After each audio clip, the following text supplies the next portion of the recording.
Well, you want the British to leave, and then does Egypt want to take over, assume the sole responsibility for the protection of the Suez area? Of course, we are ready to assume the sole responsibility for the Suez area. We have an army of 100,000. We need some equipment.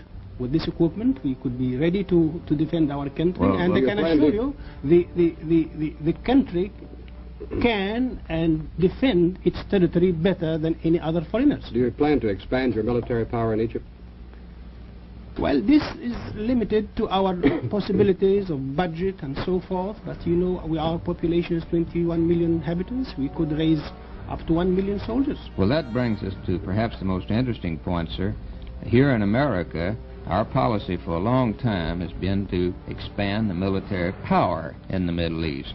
The Middle East is a power vacuum. It's an immensely rich area, 60% of the oil reserves of the earth. And we, of course, as an American nation, we want to create a powerful military force in the Middle East, and we want it to be Egypt. Now, first of all, sir, you've said that your country, with 21 million people, you can support an army of 1 million people, can't you? We can support, but you know, the expenses of a new army. I mean, you can supply the manpower. We can supply the manpower, and we could through our budget also help in defraying the expenses.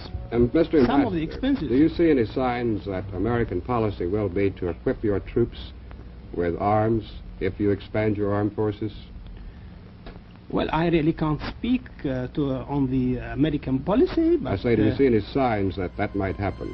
Well, if the United States finds it for its interest that we'll have a strong Egypt, well-equipped, as they have found for its interest to have a strong Turkey, well-equipped in the northeastern Mediterranean. Egypt would like to have that kind of aid, though. Well, we are ready to have this aid, no doubt about it. Well, I believe it's the announced policy of our State Department now that we want to help create such power as you suggest. And the questions that are in our viewers' minds, I think, are these.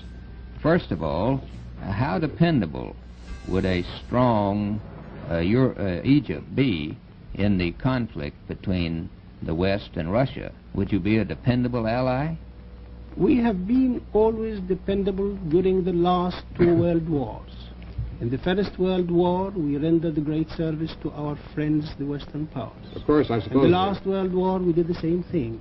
I don't find anything to the contrary for any future war. Your primary need is airplanes and tanks, I assume. Airplanes and tanks and anti-air defense. This is a difficult question to ask you because you can't answer it but one way that I can see, but do you think that the Egyptians are do they have mechanical abilities to handle this technical equipment, the average Egyptian soldier?